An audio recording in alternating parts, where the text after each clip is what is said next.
nicely. In this chapter,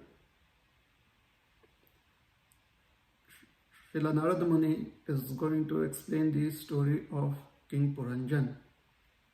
Srila Prabhupada explains that this story is an allegorical story which would help King Prachina Bharishat understand certain facts, eternal facts, ultimately helping him or ultimately showing him the path and back home, back to Godhead. Srila Prabhupada in today's purport explains that great personalities like Srila Narada Muni make it their business to approach conditioned souls and assist them in any and every way possible to make the most of the human form of life, to try and achieve the ultimate goal that is available through certain practices in the human form of life based on sense control and sincere and determined focused attention towards service of the Supreme Personality of Godhead Shri Krishna. So Narada Muni has approached King Prachina Bharishat at this point of time, who is just by himself at the present moment. He also has many sons who are referred to as the Prachetas. And King Prachina Bharishat is trying to fulfill his duties as a father to his sons and also his duties as a king to his subjects and his kingdom. He has been trained in Vedic principles, and hence it is but natural that he guides his sons towards practice of austerities so that ultimately they can take up the responsibility of managing the kingdom after him. Hence he has asked the Prachetas to go and try and please great personalities like Lord Shiva, and the Prachetas have embarked on that task. Now, at this point of time in this chapter, King Prachina Bharishat is meditating on what he has achieved in his life. So in his life, he has practiced sincerely, offering a lot of sacrifices with various goals in mind.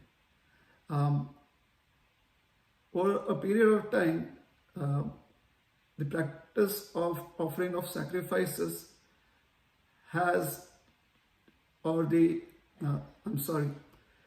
just the habit of having performed so many sacrifices, it has become so habitual for him that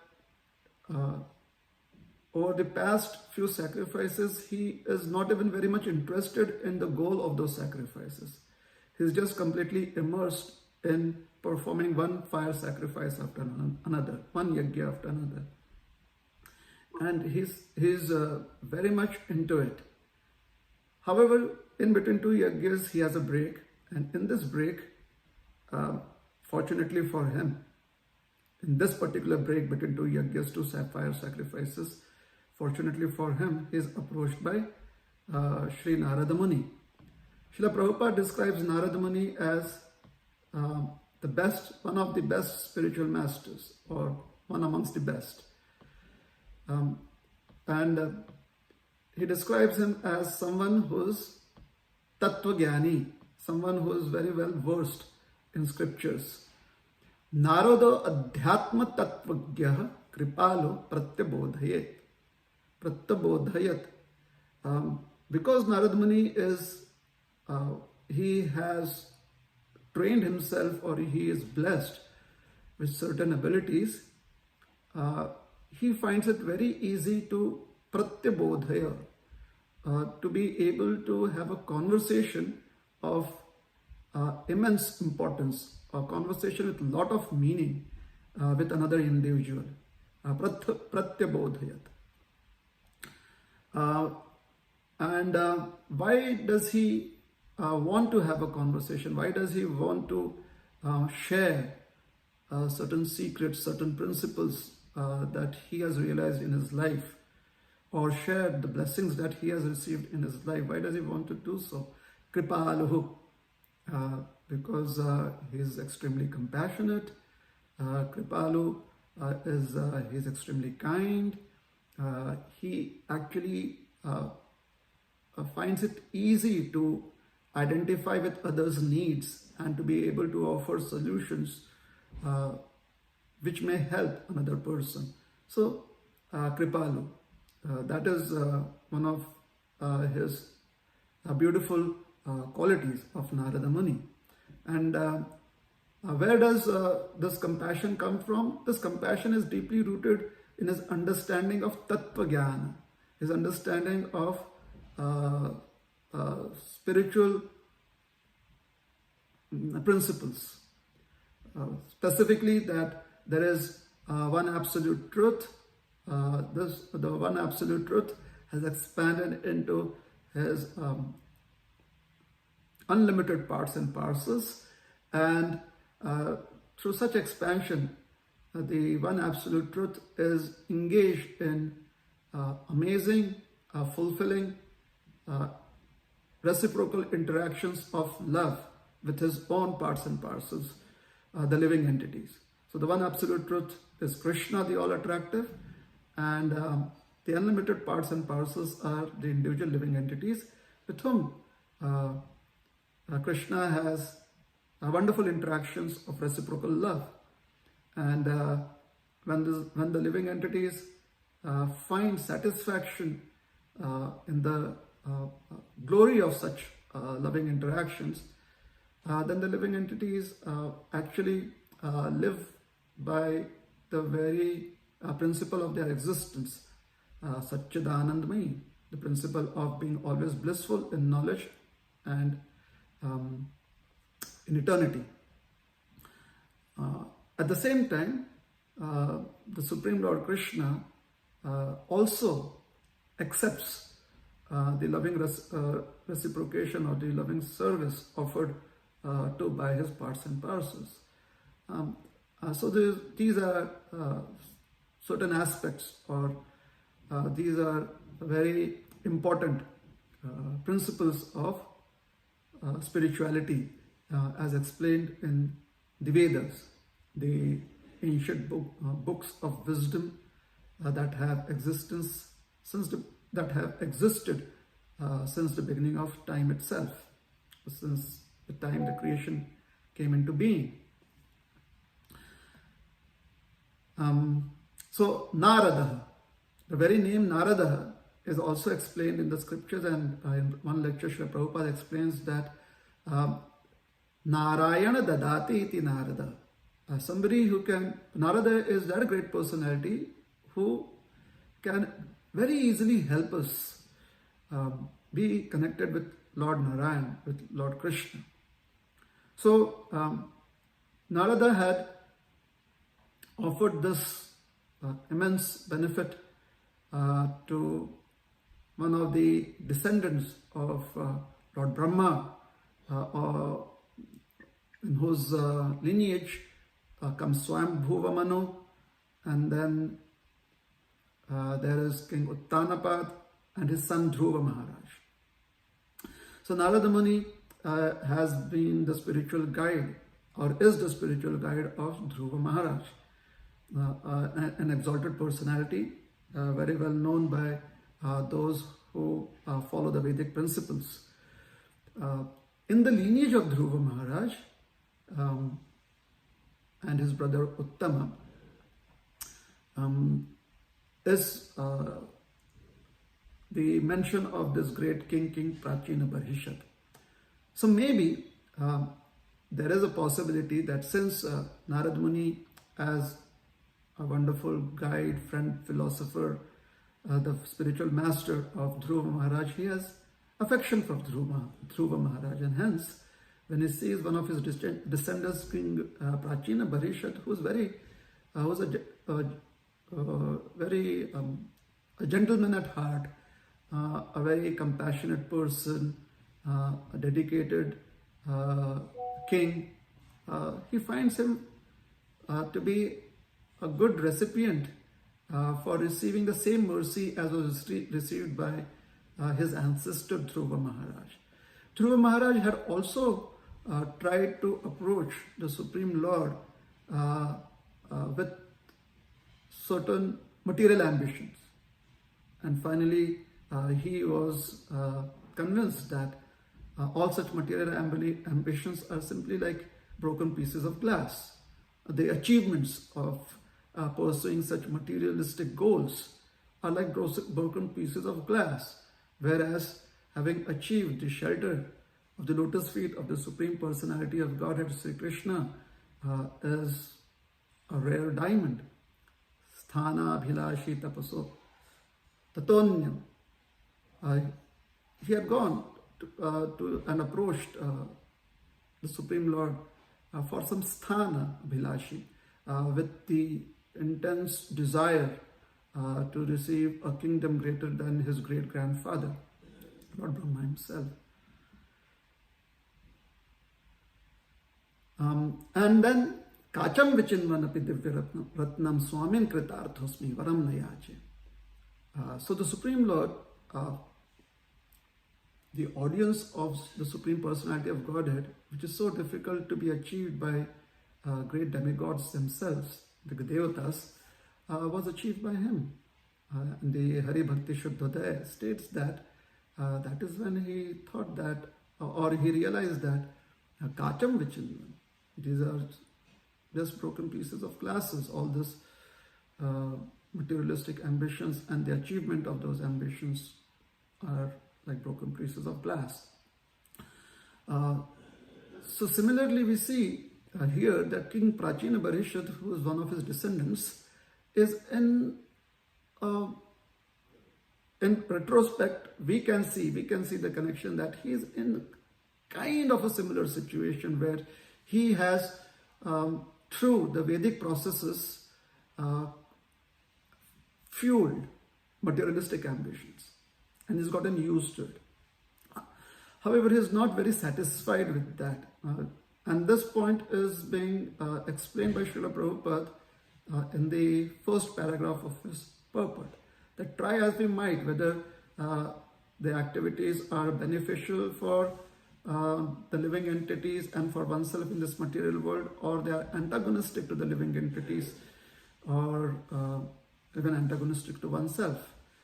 Such activities are called as pious or impious activities. So these activities ultimately do not satisfy the thirst of the living entity to be engaged in service of such magnanimity that one finds fulfillment, and at the same time one desires and deserves more in terms of fulfillment. So one is satiated, and at the same time one desires to have more service. That is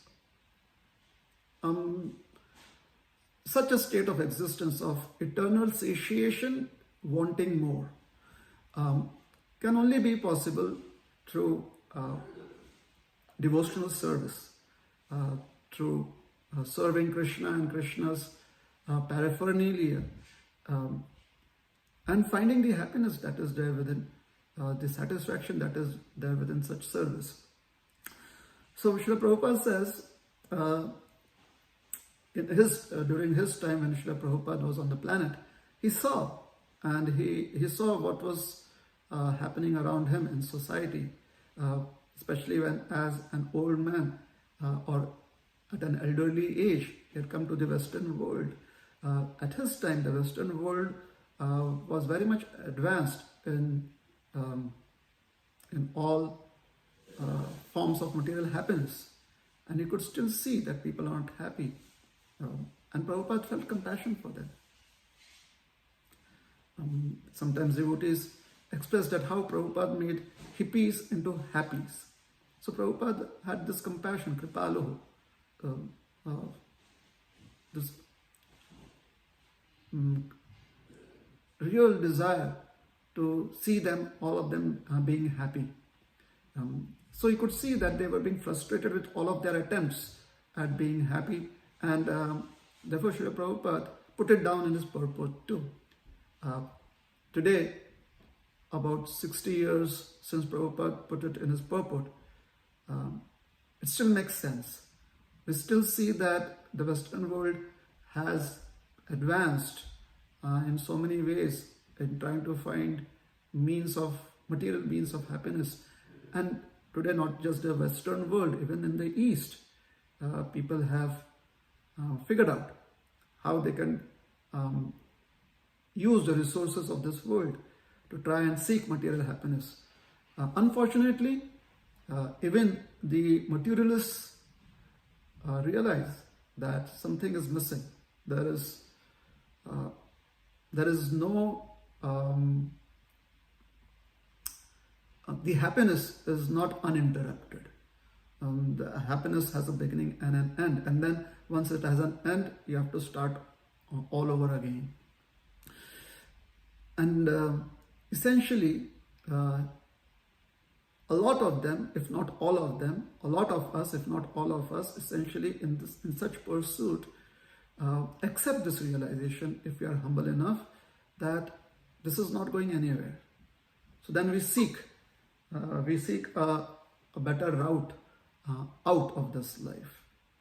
We want to be out of this misery of not being able to find permanent happiness. The temporary happiness simply makes us a little more miserable than where we were previously. So, in the second paragraph, hence Srila Prabhupada brings up this point that one seeks some kind of emancipation from this pursuit of intense materialism. One seeks a way out. And in third paragraph, he explains that then through such seeking, and also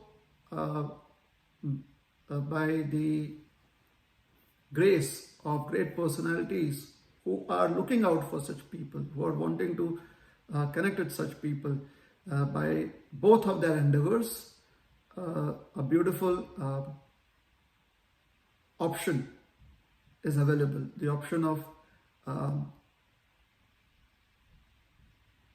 giving up all anxiety, and with complete faith, sitting calmly at the lotus feet of such glorious personalities and hearing from them Hari Katha, or the descriptions of the Supreme Lord, who can free us from all our anxieties, from all our fear, free us from the influence of the fear of time, Lord Hari.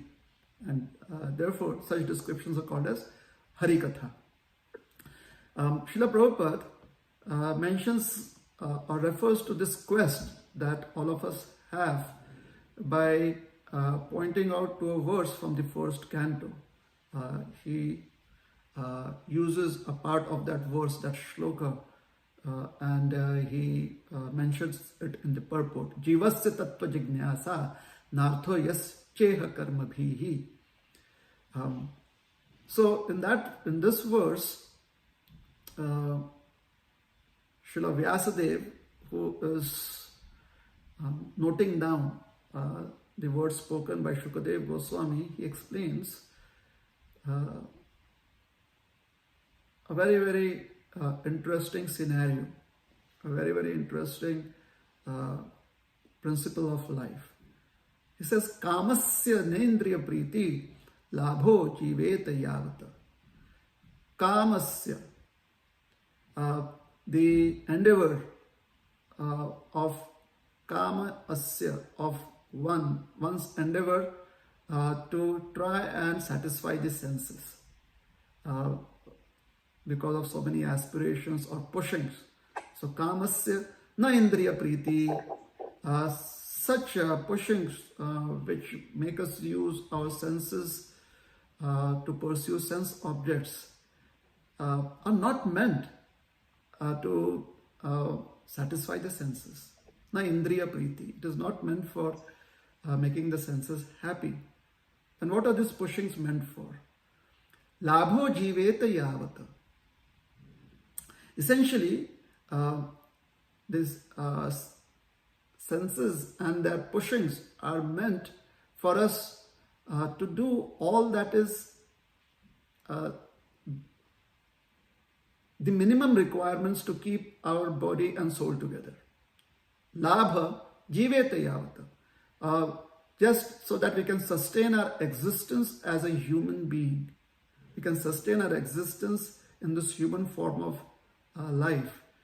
That is all the purpose of these pushings that are there in our life, the pushings of the senses that are there. The senses feel that they need to eat. So eating is not the goal. To eat and satisfy the tongue is not the goal. The satisfaction of the tongue can be there, provided it is simply used to maintain good health, to keep the body fit. Similarly, the other senses too. The pursuit of the senses is not meant for sense gratification. Kamasya nendriya priti. Labho jiveta yavata. So, life's desire should never be directed towards sense gratification. One should desire only a healthy life. So, labho jiveta yavat. And when one has a fit body and one is healthy, or here one could also say that let us consider a situation where unfortunately somebody's body is not really very healthy. They have health issues. One must try to see how one can be optimally healthy physically.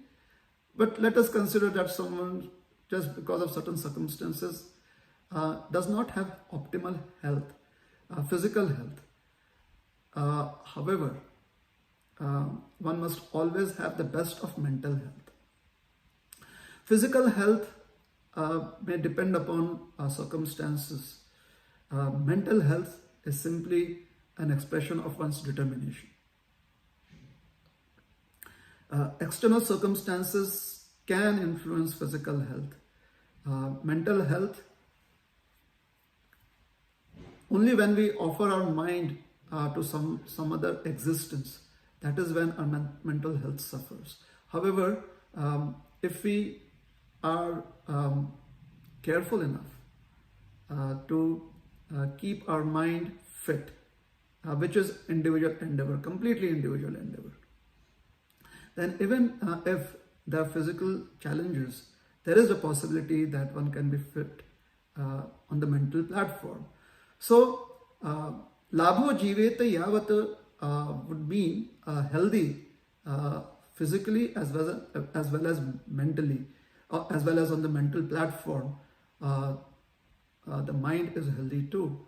And if under unfortunate circumstances the physical health is suffering, despite all of our endeavors to be fit, at least the mind is healthy enough to do what?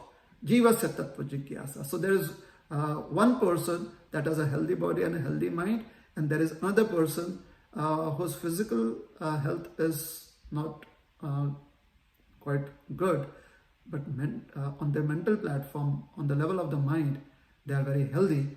Both of these individuals, they have this wonderful option to inquire about tattva, to inquire about the absolute truth, and not just inquiry, but also make endeavors on the physical platform, on the mental platform, to make endeavors towards realization of tattva, towards realization of the understanding of the absolute truth. Na artha nartha yas cheha karma bhihi. Such personalities are indeed fortunate, because every action of theirs, every thought of theirs, every desire of theirs is towards this goal of tattva jignasa, towards the goal of self-realization. And never is there any thought, any action, etc., that is na artha, that is not towards such an achievement, that is not dovetailed towards such an achievement or towards such a goal of self-realization. So na artha yasceha karma bhihi. So this is the verse that is being explained by Srila Prabhupada in the purport. And then he goes on to explain how Narada Muni is an amazing personality, and it is to King Prachina Barishat's great fortune that Narada Muni has taken out time to come and talk to him and help him come out of this quagmire of pious activities, of simply performing sacrifices with no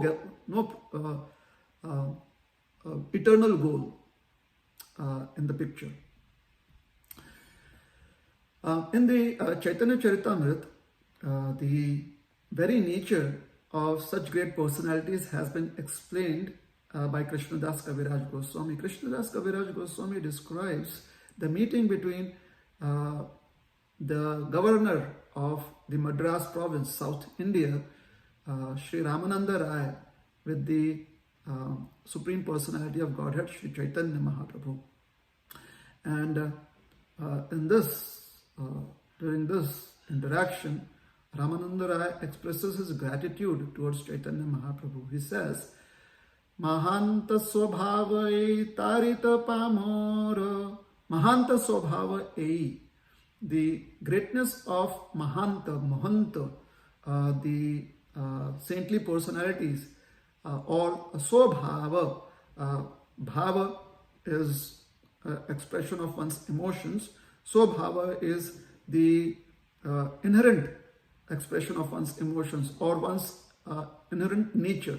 So Mahanta Swabhava Ei Tarita Pamora. Tarana means to save, Tarana means to rescue, Tarana means to take across from one dangerous situation to a safe location. That is called as Tarana.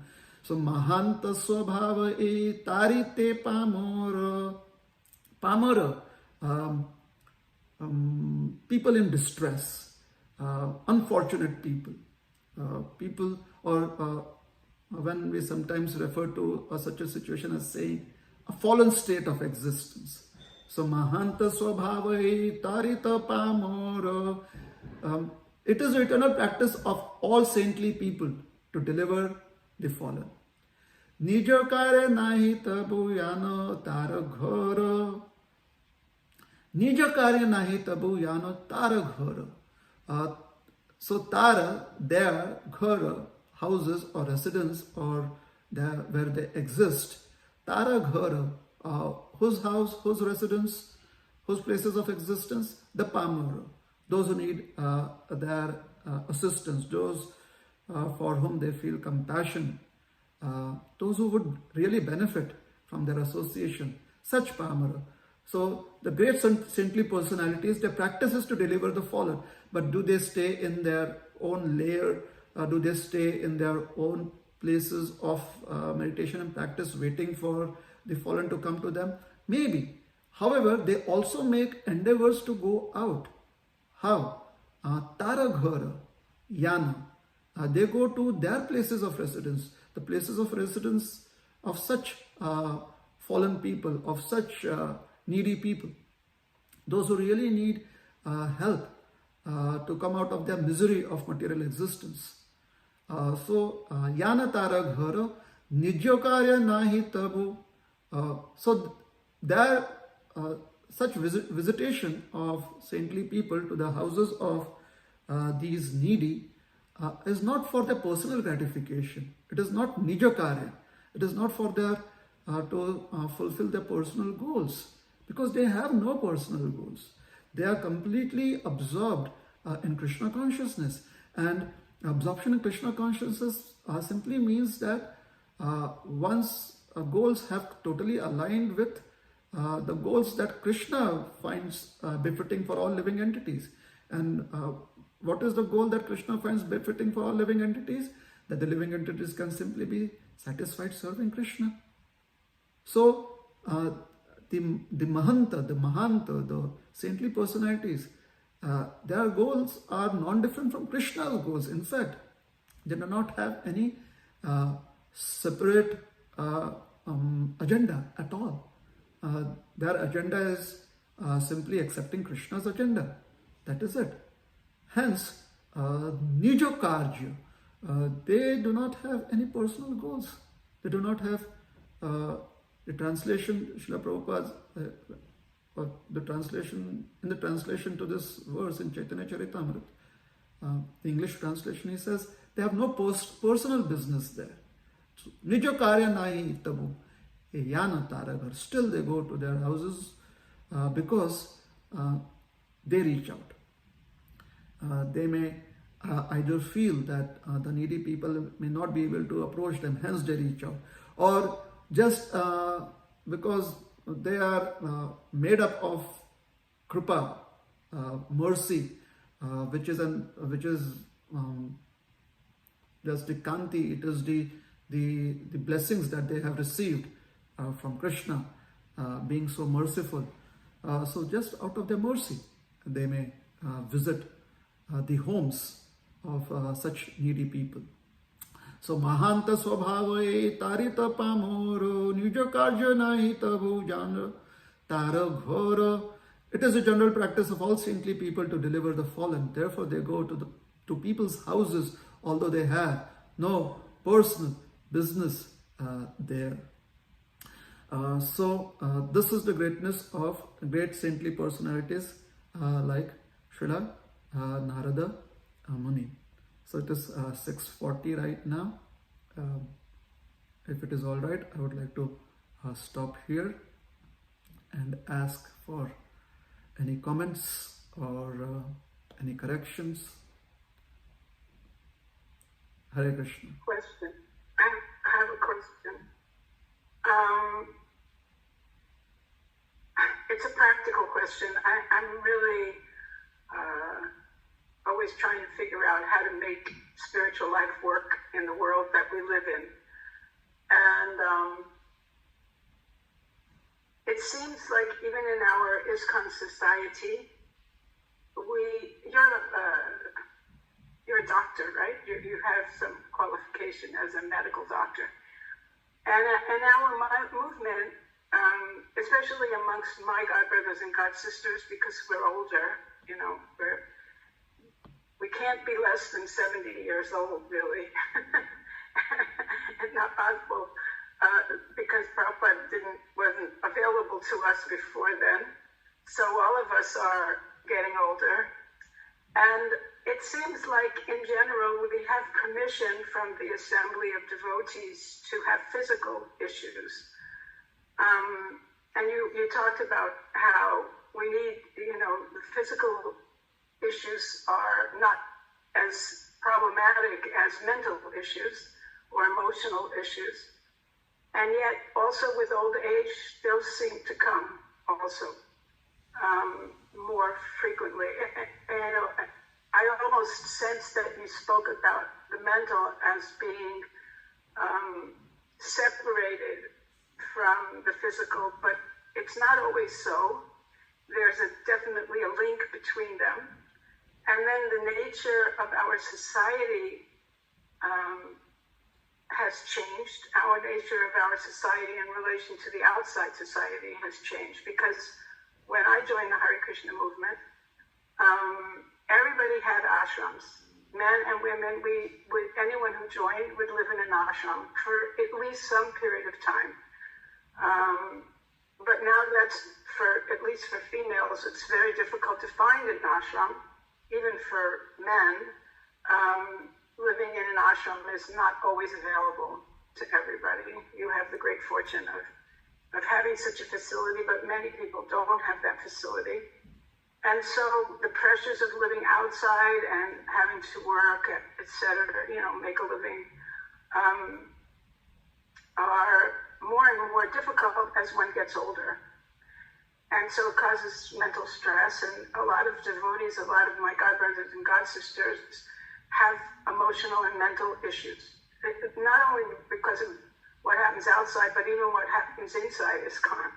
the not understanding how much has changed in the way Prabhupada offered us spiritual life and the way we used to live and our ability to do service within the sphere of the devotee community. So, but we don't have, the movement doesn't offer the same permission to people. Physical problems are expected, but mental problems seem to be taken as a philosophical issue. Someone is not serious about their spiritual life. But it's not always that way. And so there's a feeling like when you say someone is crazy, that's not exactly a compliment. And there's also almost an indication that it's deliberate, that there's something you could do about it, but you're not doing anything about it. And, or even worse, that it's because of your lack of Krishna consciousness that you're having this difficulty. Whereas physically, we don't blame our spiritual ability, we blame our body, which is, it's temporary, it's full of misery. That's what Krishna says. So having a body problem, no problem, but having a mental problem means you're not Krishna conscious enough. So how do we balance that with the reality, the understanding that it's often it's a part of the physical body. The mind is a part of the physical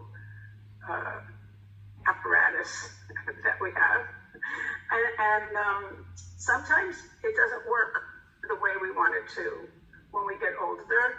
And so it makes it more difficult for us to be Krishna conscious. How do we deal with that in our practical spiritual life? Sorry for that long question, but first of all, I would personally, this is just my personal expression. I would like to really thank yourself and all of your God brothers and God sisters, disciples of Srila Prabhupada, and also the members of a society who are at an advanced age for rendering so many services to our society. Directly or indirectly, all of us have received, those of us who are first generation, second generation after your generation, and those of us who are younger in age,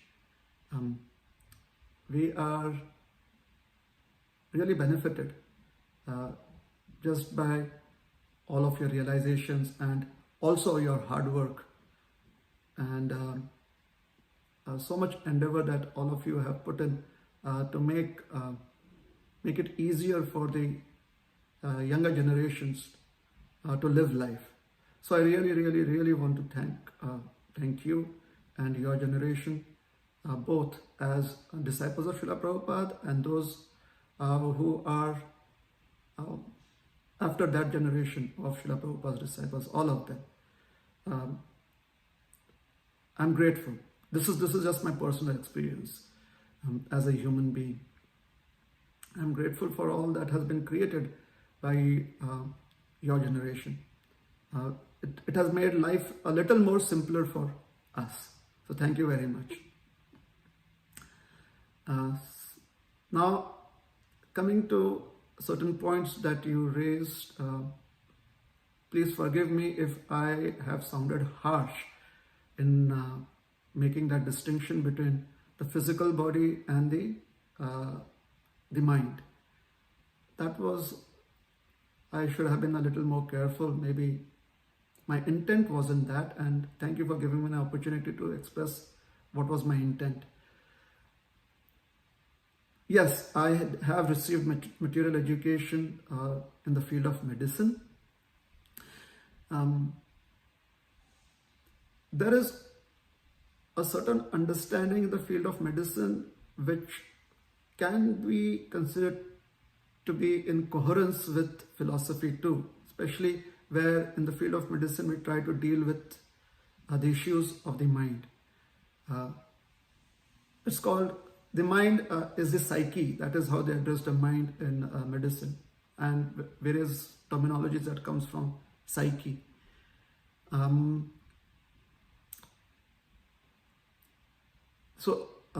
There is, since a long time, the field of medicine has understood that the issues that are there in one's psyche will definitely manifest in the physical body. They are called as psychosomatic manifestations. So somatic, somati is the physical existence, and psyche is the mind. So yes, that has been recognized not just by the medical fraternity, it is there in philosophy too, and in general, the human intelligence understands the relationship between the two. Now it is, in terms of treatment, it is easier to deal with the treatment of the physical body than to deal with the issues of the mind, the psyche.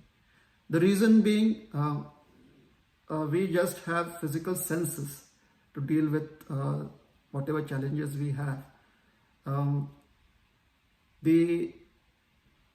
So with physical senses, one can easily adjust the parameters that is needed for addressing an issue. That's how human existence is. Material existence, especially human existence, is where we understand shape, form, depth, these parameters, which are physical parameters. And let's suppose an artist is trying to create a painting, painting a box. So it's easy to erase the lines and redraw it. So that's physical. So yes, physical challenges are not very, in the real sense, it's a difficult path. It takes a lot of endeavor to help somebody come back to physical fitness if they are ill. However, the challenges that one faces to try and understand the issues of the psyche, those challenges are, it's practically, in terms of numbers, maybe 90% and above people are still in the dark. It could be 99%. Even the doctors who are trained to deal with it, 99% they are still in the dark. So they depend a lot upon intuition to be able to do that. Their realization, the openness that they have to understand certain circumstances in society, that is very helpful for them to deal with, to be able to offer help in the form of treatment to people who have challenges on the mental platform, where their psyche is troubling them, mental problems.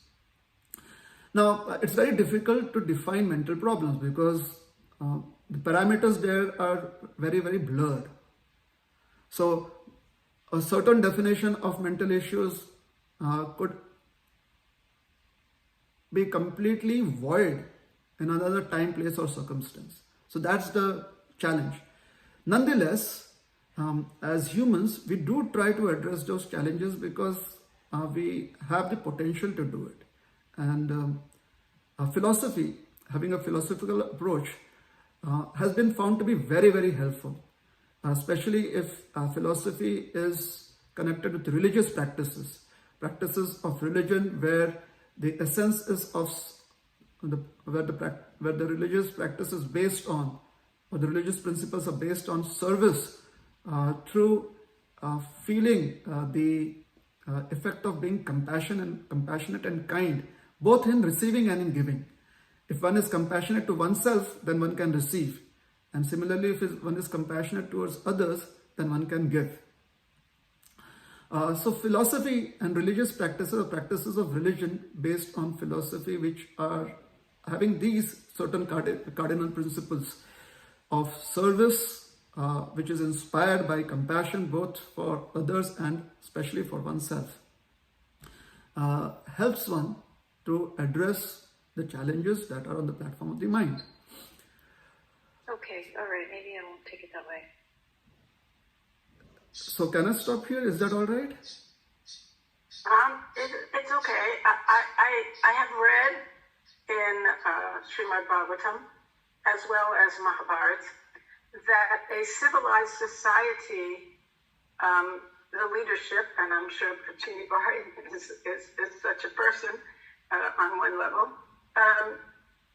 is responsible specifically to take care of the old, the young, the cows, and these people who are relatively or less able to take care of themselves, and the the person who's in charge or the person who's running the show is responsible to do that. And I think in our ISKCON society sometimes, now, because when I was joining the Hare Krishna movement, there were no older people.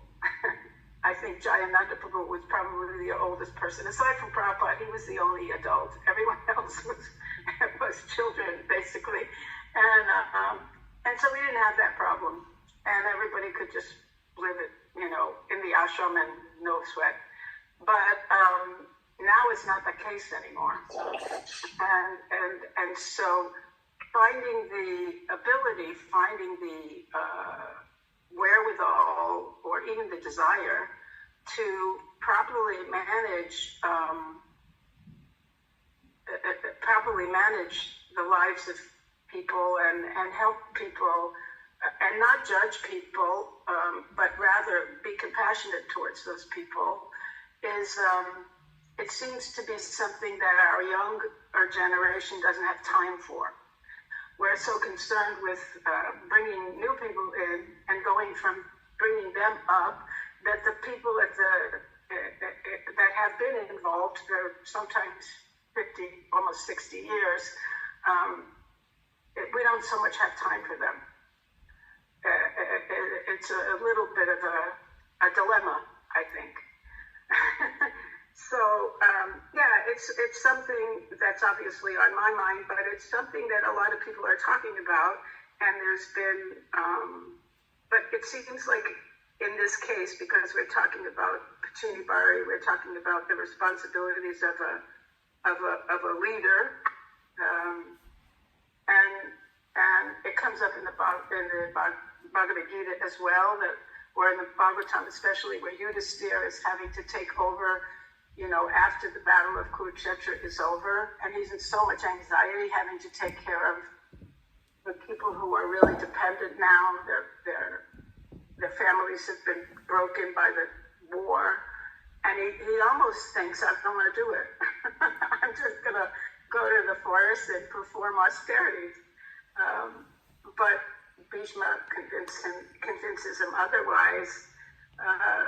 It's something that in our preaching and in our lives we have to take care of. It's something our movement needs to take care of. Thank you very much for your wonderful insight. It does make sense. Anyway, if anybody else has any questions, don't let me dominate the conversation. It's just when you said that, I was thinking of some of my most senior godbrothers who did so much amazing service, and now they're having some emotional, physical, mental issues, and the society tends to be very harsh in judging them. They have to go to some committee, and we have to decide if they're able to continue wearing one color cloth as opposed to another, and it seems kind of demeaning, so it's frustrating. Well, Anyway, that is so true.